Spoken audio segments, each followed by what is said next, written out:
It's a green afternoon and it's a green evening. And wonderful Happy New Year to all our brothers and sisters and everybody across the world, wherever you are in the different countries, in the different continents, in the different time zones. We extend you a very, very warm welcome. Thank you very much for being a part of this particular journey. And today, wow, I'm so very happy that we are at 1375th webinar during this particular pandemic, where more than 11,000, the wonderful speakers from the world over, they have been the part of this particular journey and this particular wonderful deliberations and discussions where we all are together. So once again, we extend a very warm welcome and Happy New Year and happy days ahead for everybody world over, wherever you are. We extend you all a very warm welcome and pleasure to have all of you with us in this journey. Let me take you to beautiful 8 states of Northeast India today. And it's something 45 million plus people, where we are talking about education, educator, teachers, administrator, counselors, technocrats, and of course, the center of the entire thing is going to be where basically we talk about our teachers, because our educators and how they are going to take on this particular journey is very important. All of us have to understand. So with these words, ladies and gentlemen, let me start today's program and let me take on today's journey while wishing a happy new year to all of us, 2022. Please take care of your health, your wellness, your family, your friends, your neighbor, your community. So happy new year and 2022. And can we take a pledge together? Because a lot of people world over take pledge on this particular day. Oh, I will work on my fitness. I'll go for morning jog. I'll get up early in the morning. I'll sleep early. I will not waste my time. I will be very systematic. I'll be self-disciplined. I will watch less social media, network, on mobile, whatever it is you want to say. Can we take a pledge? Do you want that there should be happiness all across? Do you want to see that everybody is living, loving peacefully on this particular planet, and that all is possible only through one route, and that is education and skills, because that is the base for the entire pyramid. And that is when we talk about global peace. If you want to see global peace, if we want to spend more money on education, skills, happiness, and less money on destruction, arms, armaments, war, and fights, and drugs, and all that, which is going on, the chaos the world over, I think on the first day of 2022, let's take a pledge. We will make education and skills the base for entire global peace. And that is very much possible. The only thing is we all have to take a pledge together and we have to work in that particular direction. International Chamber for Service Industry extends a very warm welcome to all of you. When this pandemic came, we're like doctors, nurses, and paramedical people. They were doing a great job. We also took a pledge and we started thinking and working in the direction. How do we package the entire education ecosystem entity as one, where education, which got disrupted more and the most, besides health challenges, people got education challenges, because 1.65 billion children being away from schools, colleges, universities, institutions. Our chamber, when it came into existence in 1994, first pledge which we took was, let's work on to our youth and our teachers. And we set up India's first finishing school network for service industry, where basically when you talk about your etiquette, your manner, your gesture, your body language, your personality, your communication skills, your collaborative skills, your creativity thinking, your innovation, your curiosity, and your critical thinking and design thinking, and a couple of other things, which you take into consideration, which is working towards basically life management skills, how to lead a comfortable and a beautiful life. And we are proud to share with you, our chamber has nourished almost 52,000 youth, and we strongly believe no education is complete without skills and without generating direct employment or entrepreneurship, whatsoever it is, but there has to be a result and there has to be an accountability. These are some of the wonderful training programs in the northeast part of India, Arunachal Pradesh and Assam, and when you talk about Sikkim, all the places, when we look towards that particular area, a lot of programs we have done, but of course, we will now move to other states as well. With education, you got to take on the skills also, and that's why the present government in the center, the union government took a bold decision and a wonderful, creative and innovative decision that there should be a separate ministry for skills, because skills are becoming more important than mere just scoring the marks or percentage or whatever is being done. Over there, when you see 37 sector skill councils being established, and these sector skill councils doing wonderful. And our chamber during this entire pandemic, as I was sharing with all of you, right from the beginning of 25th of March 2020, we started focusing on teachers and youth empowerment. And today we have reached 1,375th webinar, more than 11,000 corporate, whatever category they belong to and the business they belong to, and whatever area they belong to, along with 300,000 youth from across the world. And the finishing school now, which was established in 1994, has gone totally digital, and to match with the present pandemic, where everything has to get back to the basics of life, we have moved to e-Gurukul for service industry, where music, dances, games, happiness, humor, fun, creativity, curiosity, storytelling, stimulation, passion, talent display, stress-free education, technology-based education, vocational and skill-based education, outdoor activities and a nature-based education should be the integral part. And one question which comes again and again to our mind is, why not education should be relevant to our day-to-day life for happy living, for healthy life, with lots of wellness all around. That is your mental wellness, your physical wellness, your spiritual wellness, your environmental wellness, and of course, your economic wellness as well. So education, skills, and your MSME, micro, small, and medium enterprise, they all got to go hand in hand. Tomorrow morning, 9:30, we will take you to America, where we will be taking a journey with Professor Satwinder Dhimanji from the Woodbury University, where we will have lots of deliberations. And tomorrow at 11:30, like every week, we will talk about film tourism. This week, what all is happening in the media entertainment industry. And we will have with us writer, producer, director, cinematographer, and singer, the chairman of the ICSI, Shri Manmohan Singh Ji, who had been for 20 years with Yash Raj Chopra, before that Raj Kapoor, Gulzar Sahab, GP Sippy Sahab, and a couple of other things, which he has done. We also wish to share with all of you that our annual convention is just stepping in. Today is the first day, and 12 days after, that is on 13th, 14th, and 15th of January, we are going to have 28th annual convention of ours, and where the total focus is going to be on investment opportunities in education, in skills, in digital, in technology, in edtech platforms, in apps developing, research, collaborations, and where the school education and higher education, technical education, vocational education, everything is going to be together. The whole program will be going live for you on the GS Motivator YouTube channel. You can like, you can subscribe, you can enjoy. So let's come together. Let's remember the quote of the Napoleon Hill way back, which he gave in 1908. Whatever your mind can conceive and believe, it can achieve.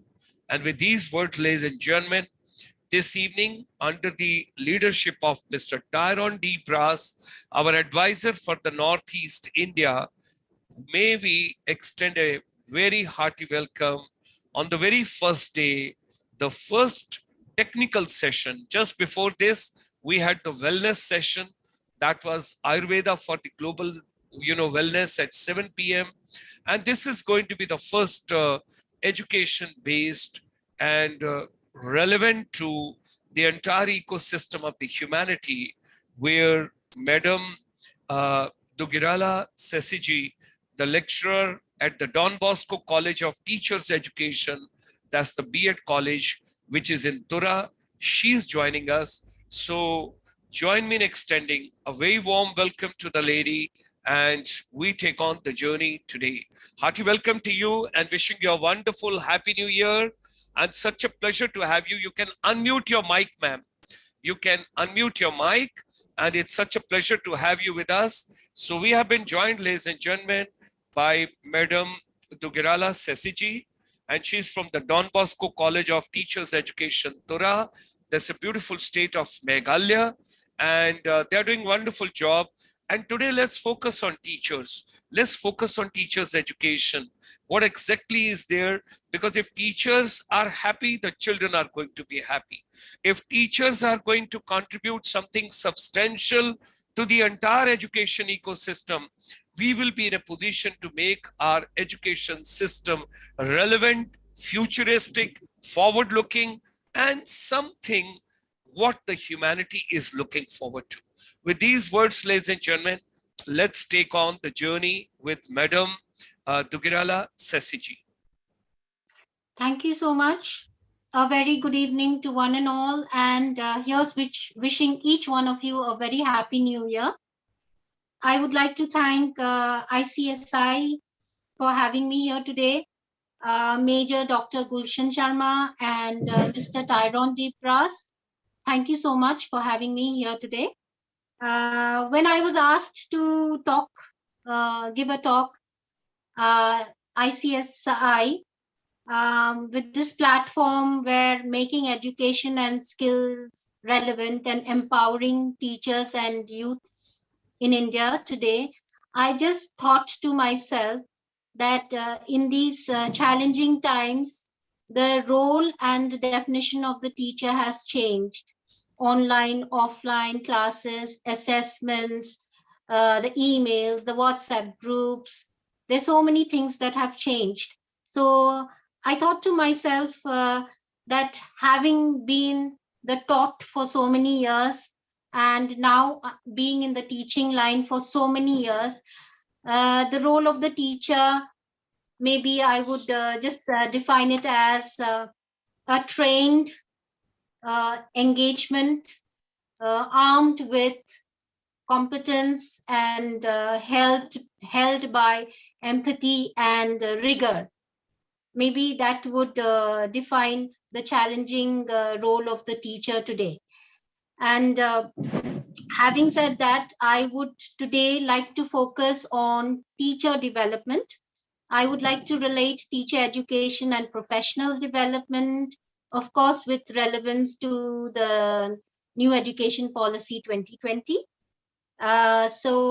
Teacher development is, when we talk of teacher development, it could be any activity that empowers or enhances an individual's knowledge, skill, and expertise in as a role of a teacher. So basically, teacher development, I would say, is a process of learning, upskilling, and evolving as a teacher. Having said that, in relation to the new Education Policy 2020, I would like to just touch upon a few sections where in section 4, they talked about curriculum and pedagogy. Section 5 talked about teachers themselves, or section 15, where the NEP talked about teacher education, or section 20, where the new education policy looked at professional development. So putting all this together, I would touch upon a few topics that are relevant in discussing teacher development as a whole. So I would just like to start off by saying that teacher development is a very wide term.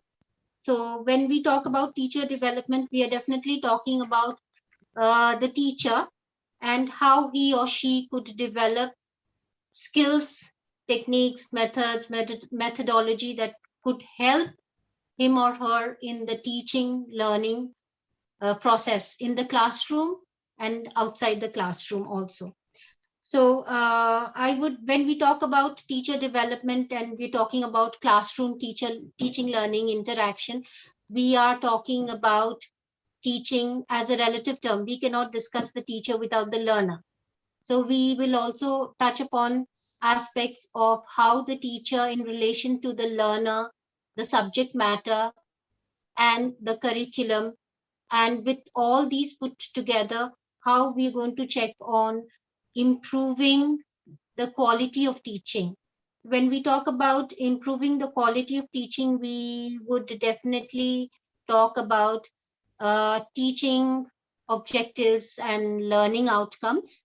So when we talk about learning outcomes, we will definitely talk about pedagogy, and a whole range of other things that I just highlighted in the different sections of the NEP. So the first thing that I'd like to just talk about is when we talk about the teacher as a in relation to the learner and the subject matter, we are talking about learning outcomes and teacher objectives. So when we talk about learning outcomes, we are talking about assessing the effectiveness of teaching in relation to the students' achievement in the classroom situation. So when we talk about assessing students, we definitely talk about the achievement of the students in three different domains, like the cognitive domain, the affective domain, and the psychomotor domain. So basically, when we talk about assessing learners in relation to the teaching aspect, we are talking about assessing learners in their cognitive area, like thinking, reasoning, problem solving, decision making, etc. And when we talk about affective domain, we are talking about emotions, feelings, aptitude, attitude, temperament, etc.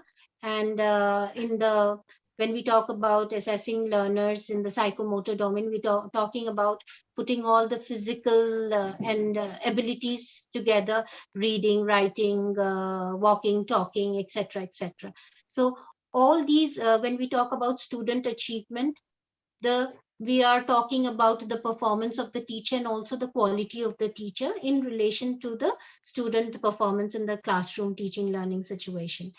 So when we talk about the quality of teaching, I would just like to talk about that each teacher has, according to me, two sets of knowledge, two knowledge sets, two different dimensions in the knowledge set.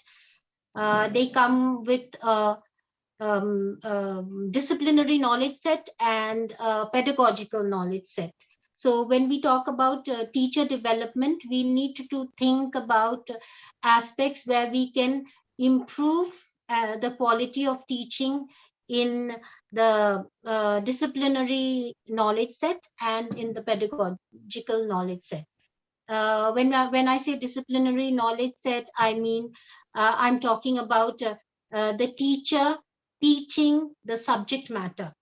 The subject matter in reference to the syllabus, curriculum, content of the textbooks, etc. That means typical subjects: geography, history, science, physics, etc. So the disciplinary aspect. So improving the quality of teaching in the disciplinary knowledge set.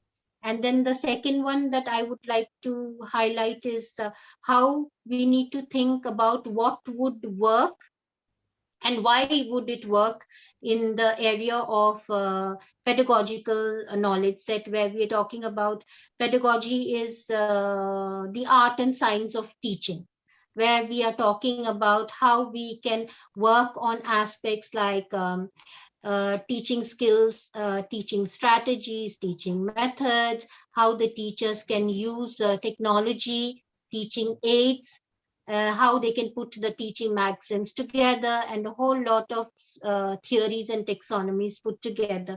How all these can work towards developing the quality of teacher and the teaching learning process in the classroom situation.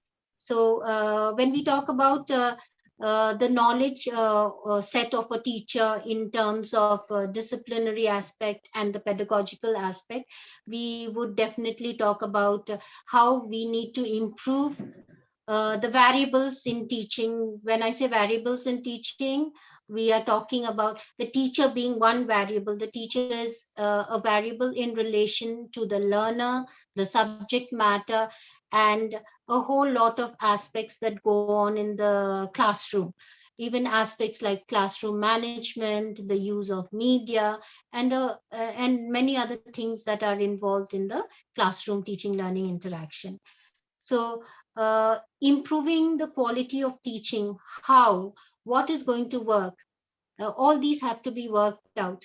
So, when we talk about knowledge, improving the knowledge, the disciplinary knowledge set of the teacher, we are talking about what the teacher needs to do to work out on making the syllabus, the curriculum, how she's going to, what she's going to teach in the classroom. And when we are talking about pedagogical knowledge, improving the pedagogical knowledge set, we are talking about how the teacher is going to teach to make it enjoyable, interesting, getting the students to be more attentive, and how to bring about more effectiveness in the teaching learning situation.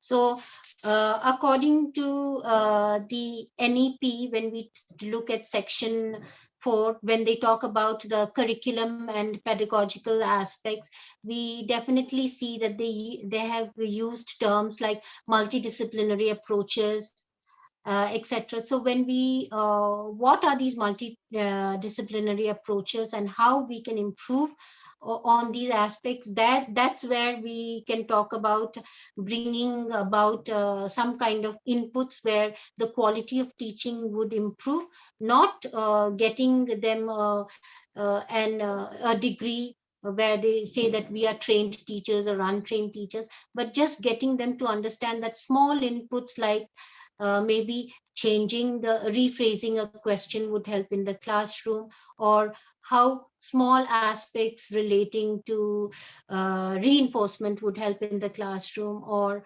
aspects on how the teacher can work out on asking different levels of questions so that the student can respond. All these small kinds of inputs can be given on helping the teacher understand his or her effectiveness based on his or her potential, and how the quality of the classroom teaching can be built up. So when we talk about bringing about a change in the pedagogical knowledge base of the teacher or the disciplinary knowledge base of the teacher, we also need to talk about how we can improve communication skills of the teacher, because there are different kinds of learners. We have to remember that our classrooms have diverse group of learners, and now with the aspect of inclusive education coming in, we have even more diverse groups of learners. So whether the teacher is giving more importance to visual learning using audio visual aids, or bringing in different kinds of tools and techniques along with different appliances, aids and gadgets, all these needs to be looked at, so that we understand that we can bring about some quality, or bring about a change in the quality of teaching with regard to achieving the teaching objectives as well as the learning outcome for the students. So this I was very fascinated when I came across the term mentoring in I think section 15, number 11, when they talked, the NEP talked about aspect of mentoring.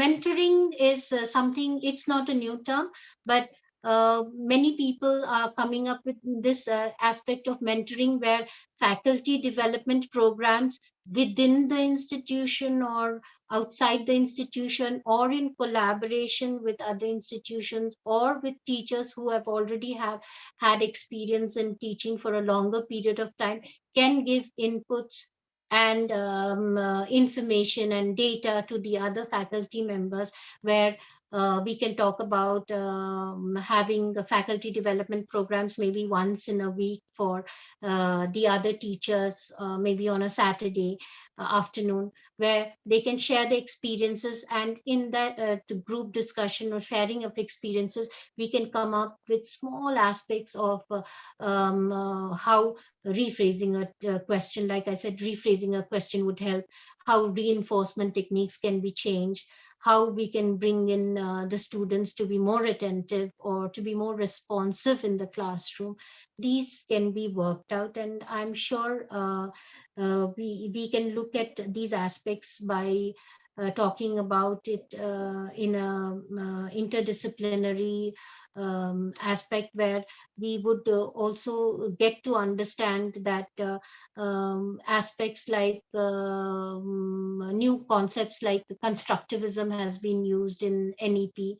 So what is this constructivism? How is it going to help teachers in bringing about a quality of teaching in the classroom, teaching learning interaction? And is constructivism a new concept? No, it isn't. We have heard about aspects of constructivism earlier also, when people talked about activity based learning or learning by doing. But what is this new approach that is coined as constructivism? Can constructivism bring about a new approach in the teaching learning process? How is it going to help the teacher build up on his or her abilities and be more effective in the classroom teaching learning situation? So I think all these aspects can be talked about. And when we talk about constructivism, I would like to say that for a layman, constructivism is nothing but it is how the role of the teacher changes when we talk about this constructivist approach to teaching learning. The role of the teacher doesn't remain the stereotyped role that we all know about. It becomes the role of a facilitator, where the teacher is helping the learner to construct his own set of knowledge by experiencing situations and applying the learning that he or she has learned during experiencing the situation to different activities inside the classroom and outside the classroom situations. When we talk about all these aspects, and we can think about bringing a change by doing some kind of group discussions, debates, small quiz programs, interactive programs within the institution or in collaboration with other institutions, I'm sure quality of teaching would improve, and then we would be able to achieve the objectives of teacher development in a broader sense.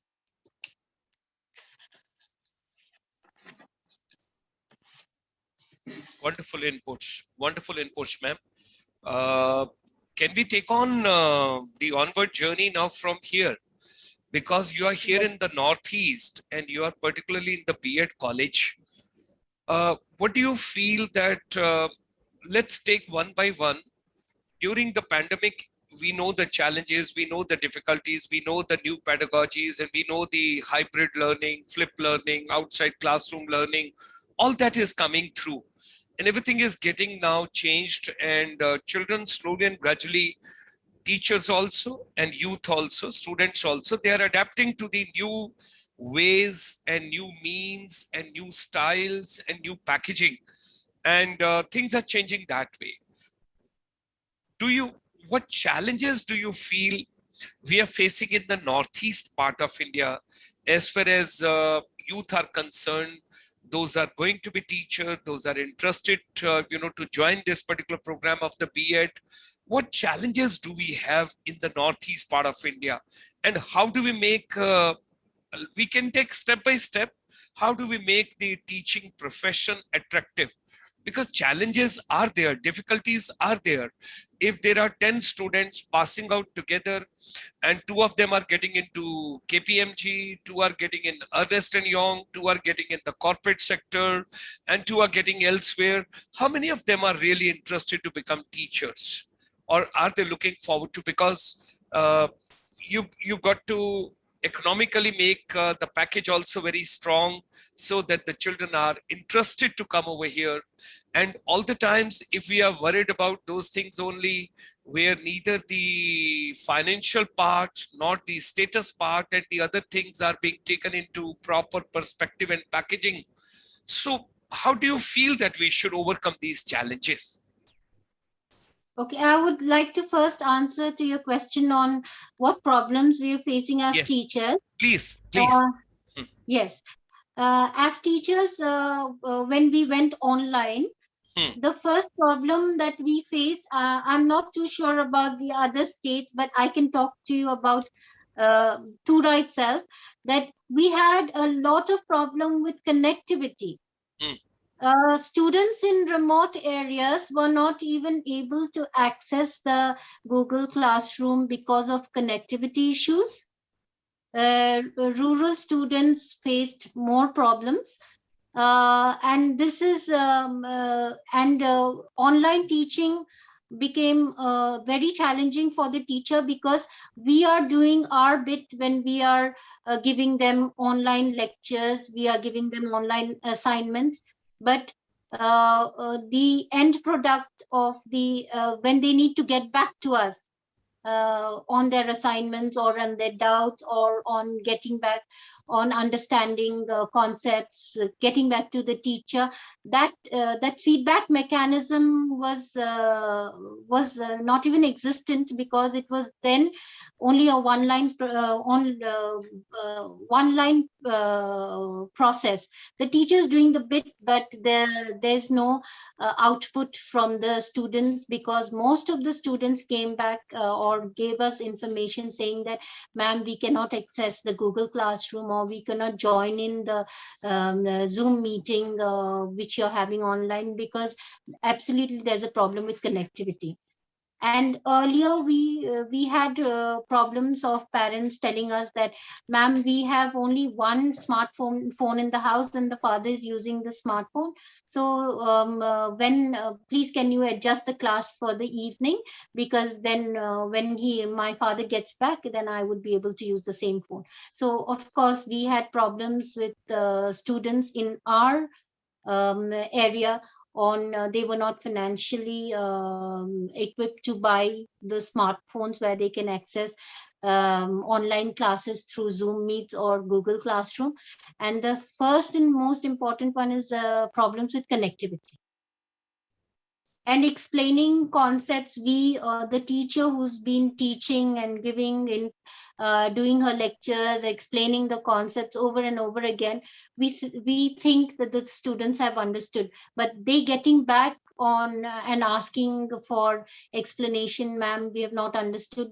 That feedback mechanism came in too late, or it after we finished certain topics.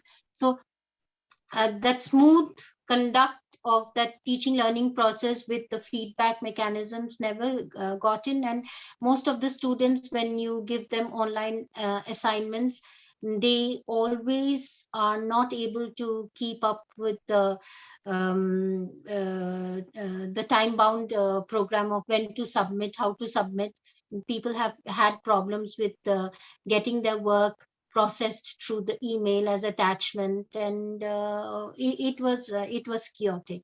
So in this part of the area where I am based, we definitely had problems with connectivity. We had problems with students not having the smartphone to access our online classes. Totally appreciable, because all of a sudden, out of the blue, we had to switch over from one mode to the another mode, altogether a different mode, new way, basically for taking education, giving education, imparting education, whatever has to be done. That part is well taken, ma'am. That is very important. But uh, what kind of a children what kind of a children are interested? This point is well taken, and on this particular platform we endorse that the entire Northeast India needs a better connectivity, and they need better devices, they need better bandwidth, and all those challenges. But world over, when we look into that particular situation, I think most of the developing countries had difficulties. But at the same time, every crisis brings new opportunities as well, because that is very important to be understood by all of us. Education sector per se was not taken that seriously when the health challenges had come. Along with that, everybody started realizing, oh my God, the role of teacher is so important. Education is so important. And education totally became transparent. It became more accountable, because the parents were sitting next to the desktops and laptops and everything. And like you made a mention about one of the mobile phone, smartphone, and that is available in the family. If there are three children, then how the parents are going to take on their job, along with that maybe some work which they have to do with that device, and then to pass on to the children also. So that challenge is well taken.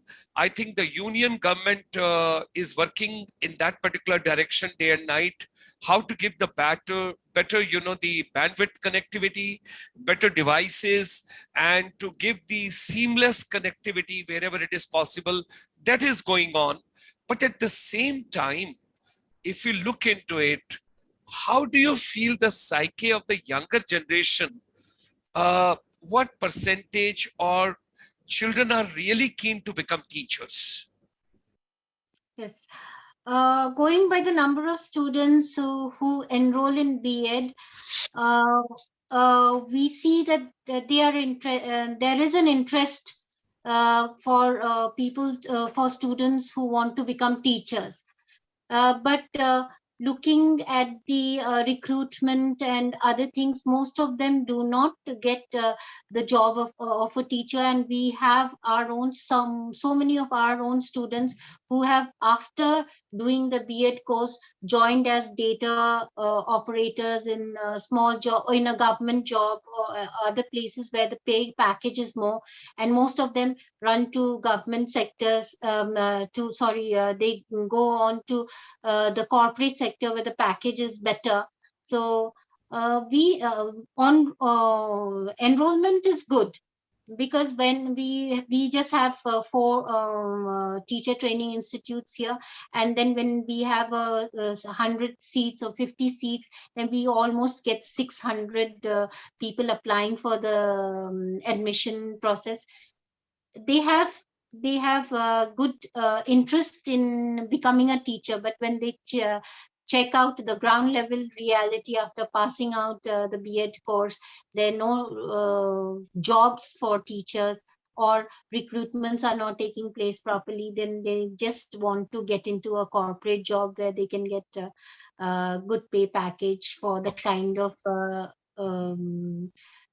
abilities and potential that they can do on the job profile. So the number is good, because okay, now when we interact with higher secondary students who are the feeder schools for the B.Ed course, or the colleges where they provide they are the feeder colleges for the B.Ed course, then many of them are very much interested. They feel that we can become good teachers. There's more prospects. There's a dearth of trained teachers. So we would like to become a teacher. We would like to become a trained teacher. But somehow it doesn't translate into reality, looking at the kind of data that we have right now. okay. Finally, thank you very much, ma'am. One more question we will just take on. Let's take it the children, those are coming into B.Ed education, those are joining for this particular program. So they have got a pre-mindset. that they would like to become teacher. That's why they are coming for this particular program, or otherwise they would have gone for BA, BSc, BCom, or some other program. Now, Yes. would you consider the psychographic analysis of the present generation if they have got three opportunities? When you complete your B.Ed, would you like to go abroad? Would you like to work in India? Or would you like to start your own venture? Because nowadays edtech platforms are there, coaching centers are there, apps are coming up, and children are very smart with the smartphones and digital technology and all that. So how do you look at it, children?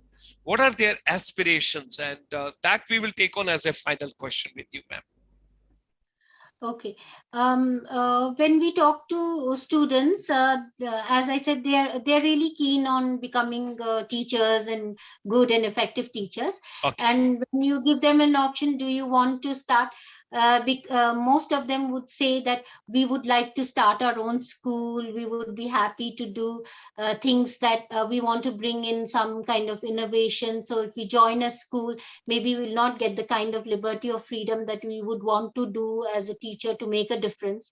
So some of them would want to go back and start their own schools, but most of them here aspirations are not really high. When we just say ask them, you want to go abroad? Yes, definitely. But looking, we had a small informal survey where we found out that they're very good with the subject matter, but students, when it comes to interaction and communication, that's where they lack. So they will not tell us confidently, yes, we want to go out of the state or we want to go abroad. The areas that they lack is how would they interact, and communication skills are not really up to the mark. They are confident with the subject matter, they are skilled as a teacher, but if you give them an option, would you want to be go abroad, then most of them would not confidently say yes, because of this problem of communication interaction. We need to work out on those what we call soft skills and life skills with them. These are what I would like to suggest also when I'm talking about teacher development, that we need to give them more allied and Add on, uh, add on. add on, yes, value Yes, added on yes, quality for the yes, teacher, where we stress on total communication, because we have students who are also shy to just use facial expressions, body language, and come do a total communication when they're in the classroom teaching, yes. learning, either lecture or they're doing blackboard work, or they just with that 30 minutes or 40. Conscious. They're Yes, they're very conscious. They're conscious. conscious. So Okay. in that 30 minutes or 45 minutes that they are in the classroom, all they would concentrate on is how do I finish the topic at hand and quickly finish. So thinking about putting a value added aspects like changing the voice tone a little bit to get more attention, or Storytelling. using storytelling, narration, Yes. using this total communication like facial expressions, body language, movement, and they're restricted. So we need to really give them this quality based inputs in terms of communication, interaction, personality development, which would really help in this professional development and teacher development in general. Wonderful. Thank you very much. Very valuable input. So, ladies and gentlemen, we close this particular session with a take that whatever program is available at present, children are very comfortable with the subject specific, but we got to work on their communication skills, their personality, their interpersonal skills, their confidence building exercises and storytelling and different moods, humor, fun, creativity, dance, music, everything to be packed nicely into the education ecosystem so that education is more enjoyable, education is more creative, education is more collaborative, and education is more futuristic. That is something which we got to work on.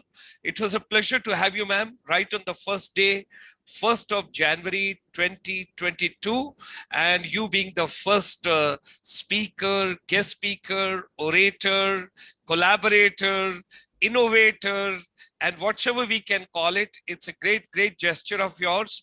Thank you very much for giving your time on the first evening of the first day of the year. And it goes down Thank in you the so history that started from the Northeast and it started from Tura. So thank you very much for coming on the session. And my deep regards to you as well as to Mr. Taran Brass. And our greetings and thanks and gratitudes to everybody. So green morning and a green afternoon and a green evening, wherever you are world over in different time zones. Enjoy yourself. Have a wonderful days ahead. And teachers are going to make difference in the entire humanity for all of us. We got to focus how basically we should have lively